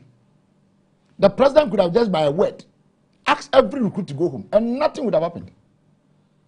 But like you're a lawyer. I mean, of course I know. I mean, I did learn employment law. It's one of my areas. So I know what I'm talking about. You can be sacked without even giving you a reason why you have been sacked, and nothing happens. In the government sector, in the public sector, an employer, and that's what I'm using the word employer. So whether the employer is private or government, it's employer. But people go back to Labour Commission. People sue employers for being sacked without recourse to them, without following the processes, So for example, if you are with the Public Service Commission and you go through the commission and you become a permanent employee, it's difficult for the government to just turn up one day and say, I've sacked you. An employer can lay you off without giving you a reason. You're a lawyer. I'm listening to you. I'm telling you. Okay? But even aside, what I'm trying to say here is that there were reasonable grounds to have based on to let this young gentlemen and women go home. But the president became more charitable, extremely charitable. So I was finding it a bit interesting hearing from what I knew when I heard people talking about the fact that some people have been asked to go. Who was asked to go home? Imagine people who had failed totally. Those with F in chains, not even one E, F throughout. Meanwhile, the requirement is that you have to have at least 5 passes. The word is at least 5 passes. So if you have F from A to Z, what make you fit and proper for that institution? You found people and vetted them and went through their documents and saw people who didn't qualify because they had F in chains or failed abysmally and didn't merit entry into any of the security services, and they are there. These are some of the things that we saw. So you're asking about what we saw, and I'm giving you some of the No, I'm listening to you. I'm listening to you. So these are some of the things that we saw. And the president said, allow them to go on? Oh, not that the president said it, allow them to go. But I think several other factors were considered. As you were maybe indicating, maybe looking at the fact that, well, as to maybe there may be other things that maybe the person can do, not necessarily being academic. Well, I agree. I mean, if they have gone through the training and learned the security details and there are of other things that maybe he or she can be doing, well, maybe you can just turn a blind eye on certain things. Maybe that is why they were all allowed to go. But the point I want to establish is that if he had done the contrary, i.e. asking each and everyone to go home, he had not committed, or he wouldn't have committed any offense. He is the employer. He decides when to employ and when not to employ you. You can't compel somebody to employ you. It's like marriage. You can't force somebody to marry you. Let me move away from that a bit. Then I'm going to go away, but because we are talking about employment, and you have mentioned that one of your areas in law is employment and labor issues, let me ask you this. Somewhere last year, this is far back, you had mentioned that those who were receiving extension of their contracts, who were supposed to retire and were receiving extension of their contracts, should be made to go home. They shouldn't continue. You see, that is my personal opinion on certain things. I served as a police officer. I took what you call premature retirement, which means that I didn't even get to the retirement and I left. You might have not taken that premature, but you stayed on gracefully. God has granted you that, life to be on for 60 good years, or to a point that you are 60 years. Yes. And you still want contract to stay there? They should allow the young people to come. Of course. There are people, your children, your nieces and nephews or whatever are marking time behind you. Why are you still blocking them? I don't have a position on this. And some of us were maybe... Allow them to also come and work and they make money. Some of us were not too happy when we saw people like, and I'll mention names, people like Osafu Mafo, who were still in the system, and young people were looking for jobs and so on and so forth. We can mention on and on. But President Mahama also has same. Currently, there are people who are beyond their retirement age, who have been given contracts. How many are? And Mahama? Yes. Mahama's timing has issued order that, I mean, nobody is going to be given an extension. So I should prove to you one of them or two of them? Well, I don't know, but what I know is that there's an order from the president saying that when your time is up, you will not be extended. You will not be given contract. I'm saying that there are some CEOs who have gotten appointments, and we can verify that their ages are beyond 60. CEOs who are beyond 60 years. Who are those people? I'll look for them. I mentioned because I don't know, because most of the CEOs are very young people. Oh yeah, I mean we can give that to President Mahama. There are lots of young people. Anyway, but if there are one or if there are some, then I'm not aware of them. But most of the people that I know of, which were friends or whatever behind, most of them are mostly around my age, and even some are even below my age. Some are below 40 years. Most of them are below 40 years. Look at Basintali, Sami, Erika J, and Co. They are all Osman and all of them. They are all below 40 years. Yeah. So, and there are even those of us who are even above 40, how many are we? We are also... But 40 is still young. 40 is still very young. Well, the way you are talking about 40, you are making it look as if, almost as if you are way beyond, but 40... Once you hit 40, you are headed towards... Anyway, and let me now divert once again and go to issues of the Chief Justice. I'm asking you because, you see, for me personally, I think it borders on matters of national security. If you are talking about our Chief Justice and her being taken away and all of that, it has implications, whether positive or negative. Okay. I mean, these issues are things that national security, you and all of the security setups should be interested in, what history it creates for us and all so on and so forth. We have come to a point where people have argued on how legal the actions of the president are. And she has argued on how illegal those actions... Really? Illegal? Well, let me not use the word... I'm not a lawyer, so let me not use illegal, but how she thinks there is even an abuse on her personal rights. Those ones she has stated clearly.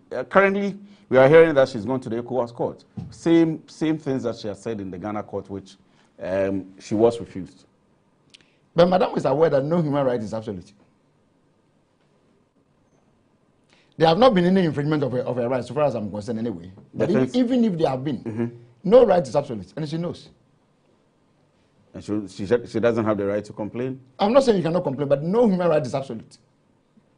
At least the basic ones. There are basic human rights. I don't like using the word expert. But at least, if not for anything, I remember very well that I picked an award in international human rights. So I'm not a layman when it comes to human rights issues. That's what I'm telling you, that to the best of my knowledge, please, no human right is absolute. Where necessary, it can be curtailed. But she's gone to the ECOWAS court. That's okay. You're ready for her? But do you think she must go? I mean, I don't know. I mean, I will not advise her. She has lawyers. You're a lawyer. You're a lawyer. No, but I will not advise her. She has. She's a lawyer herself, number one, before becoming a judge.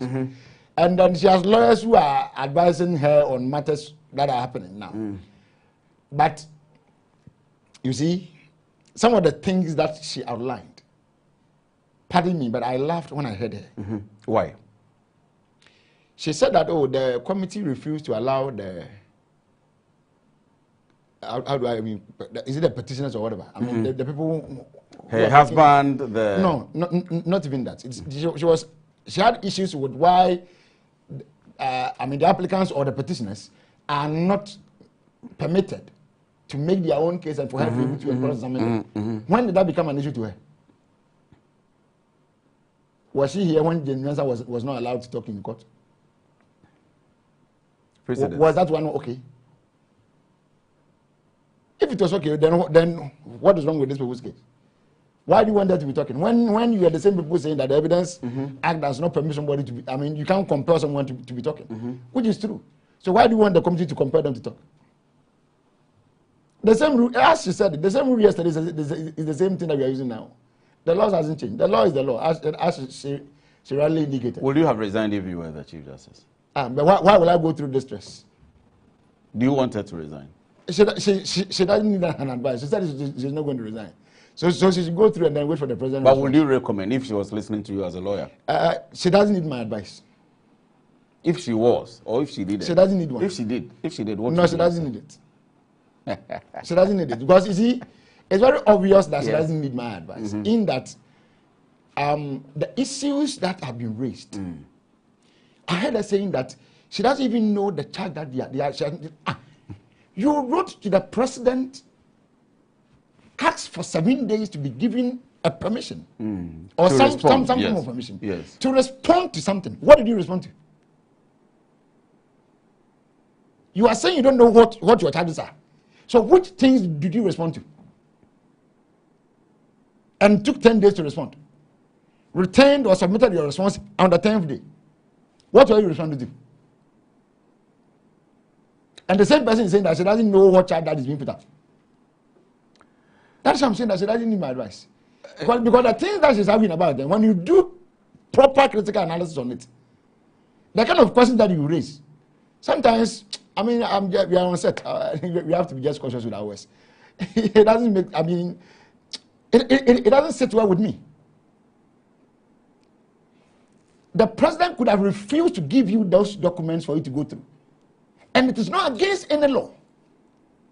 You are not happy with that. And the NACOC said it's just a conveyor belt. Do you understand conveyor belt? Do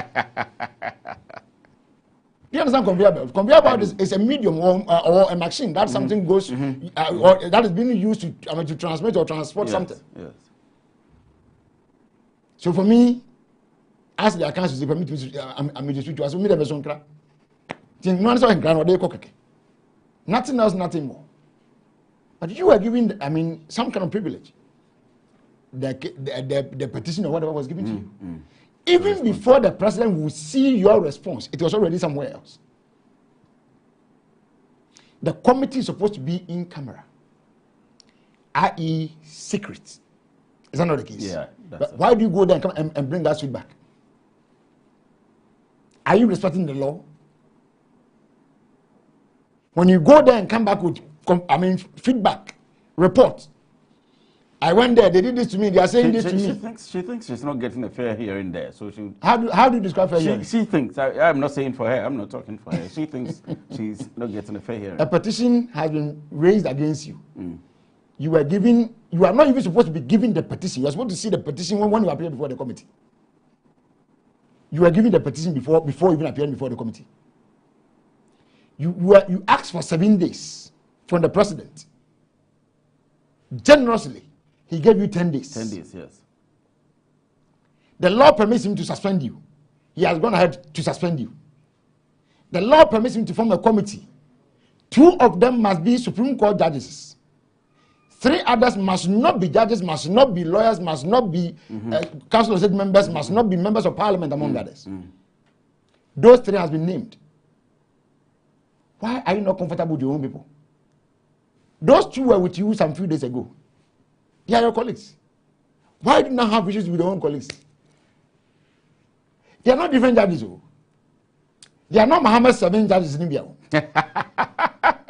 They are the same people that were appointed by the NACOC that you are with. Some few days ago, you were eating, I mean, you were brothers and sisters or whatever. You were doing everything together, sitting on the bench together, chatting. I mean, everything. And you are very comfortable with that. Let's do one politics. One.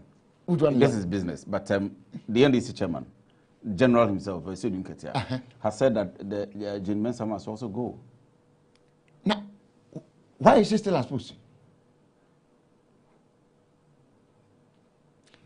For me and for her, as for them, I can advise them. Advice? My advice is that they should go before their petitions also comes up. Jane Mensah should go before the petition comes. Before any petition comes up. But do you suspect the petition to come up? I don't know. Me, I wouldn't write one against them. I don't even have that time to go and write a petition or even read a petition for someone against them. I don't even have that time. I wouldn't do it. But do you think they should go? Of course. Who and who? Jane Mensah must go. The other 2. As for, you see, oh goodness and mercy. Tete was the one who came to tell us that the old register had trees and animals as people's pictures. Such an insult. That trees and animals were used. Which voter register have you seen animals or trees being used in place of as handsome as you are, your picture?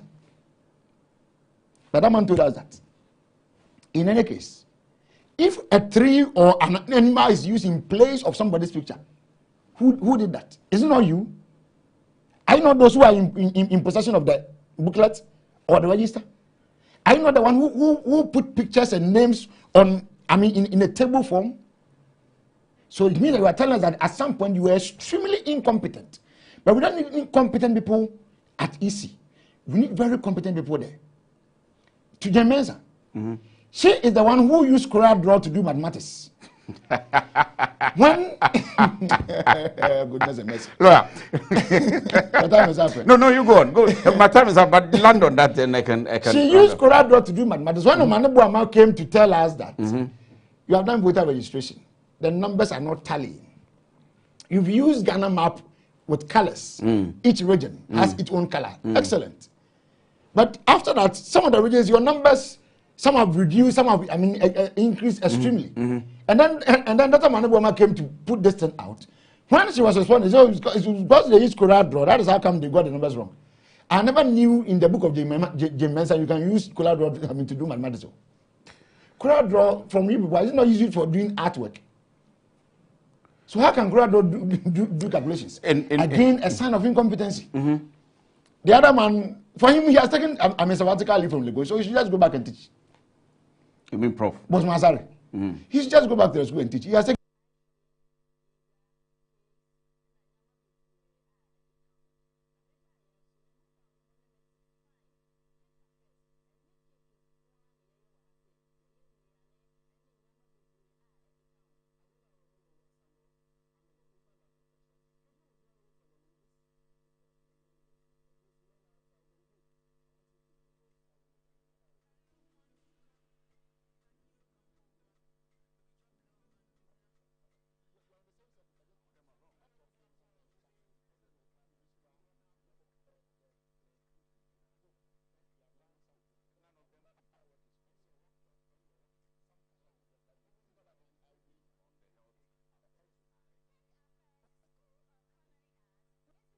Licenses are unpermitted doing that, and not to be said. Not sell, and they will do all of it. Find an appropriate means of to me and tell them that because those ones there.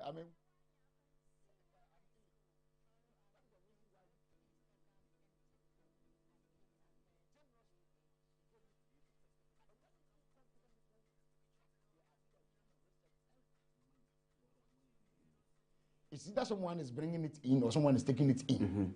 Bringing it into the country or taking it onto the flight. Which don't happen. Did he tell you?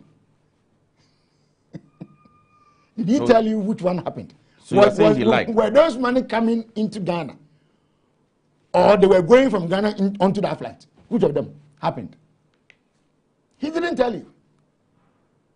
The flight that they said he don't believe that the picture that my brother Felix Ofosukwati showed was that flight. I have the pictures. The day that flight was being scanned, I was there. It was my first ever task as Deputy Director General of Narcotics Control Commission. It was a Sunday. And I was there personally. But that day, because of the flight, I didn't even go to church. I got to the airport 5 minutes to 6 a.m. I have a video on my phone here that I can show you. You sound like a pastor like John Fojo. Which church do you go to? Oh, I attend Grace Arena Chapel. Where is it located? Kwabinya. Okay, Grace Arena. Wow. But are you a pastor?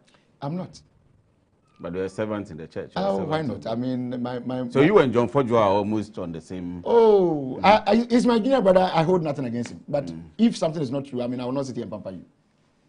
I've met him not too long ago. He came here.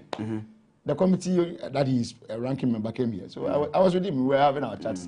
We took and you were good together. I think I saw the picture. Oh no, we are good. I have nothing against him. But me, when you go wrong, I'll hit you hard that you were wrong. That one, no two ways about that. But I don't have anything personal against him or whatever. No. 1 minute. Assess President Mahama. It's been 6 months. Excellent. 1 minute. Excellent. He has scored not less than 70% so far. He's on the distinction grade. Everything that he mentioned, which MDP said we can't do, we promised to give funding for free SHS. It's been done. We promised to end, to pay first year fees for those who are going to tertiary. They said, "Oh, we can't do it. We've not even done our mathematics right. The calculations are wrong. We don't even know what we are talking about. The evidence is clear. Have you seen the students jumping on across social media? You've seen it, right? Various schools, not one school, various schools. They are extremely happy. It's done. Abluma is here. 24-hour economy has been commissioned or launched. Every single thing that John Dramani Mahama promised. Did you ever believe? Did you know one thing that they were always saying in the past when we were in opposition? They said, "Oh, but if you come, you cannot. I mean, price of goods and services will never go down. Then it's just going to continue." Have they come down now? Testify. They are down. So that tells you that John Dramani Mahama is an exemplar. You see, you can't compare Akufo-Addo's government to Mahama's government. That would be like comparing, someone who has repeated class for like 2 years to someone who has, gotten promotion. So this is what happens when you give the mic to a communicator and a lawyer, a communicator and a lawyer. But, so on the other side, let me wish the wife and family of my very good friend and brother. It's important. Yao, the Etiwa member of parliament for Akwatia constituency. If I tell you the number of times that I've engaged you, the number of times that we have met, sometimes on platforms you may think we are almost beating ourselves. Because he's that hard guy and I'm also that hard guy. And he wouldn't give in, I also not giving. We go very hard on each other. Now, interestingly, we will step out. I remember one day we met on UTV. After this heated thing, when we stepped out and we were going, he had put his hand across my neck. And we were working together, going to our car. And then somebody met us, but you people were just... You were the ones fighting in the studio just now, and then you are coming out as if you are yesterday, around this same time, when I took my phone, and I saw it, I'm like, what am I seeing? It's a sad. Unless Yaokumi is gone. Is it true? So immediately I call somebody, one of the media guys that I know, and I ask him that, me, when I come to the office, like, I'm not part of Ghana again. I'm not hearing anything. This is what I've just seen. He said, oh, it happened even in the morning around 10 something level. I said, and I'm seeing it at almost 6 p.m. Wow. My big condolence goes to the family that he has left behind. He's a young man who was almost becoming a lawyer. Yeah. It's just very sad. And I wish this had not happened. Especially when I never heard that he's not well. You know, sometimes if you know that somebody is extremely sick and you get to that point, goes off. I mean, it's easy to appreciate. Plus and minus, yes. It's easy to but not when you have no idea. Not when you have no idea. It's very sad. I've seen the youth and family people in his community, I mean, in Akwatia, wailing and crying. Oh, it's sad. Very sad. My condolences to the entire family and to his political party as well, I mean, the MPP. We wish ourselves well, and may the good Lord keep his soul. It's sad. Very sad. It's when a young man leaves like that, it's very sad because it's someone, a man of promise. I mean, you can see a lot of things that he aspired, to have had, but unfortunately, everything has come to a standstill.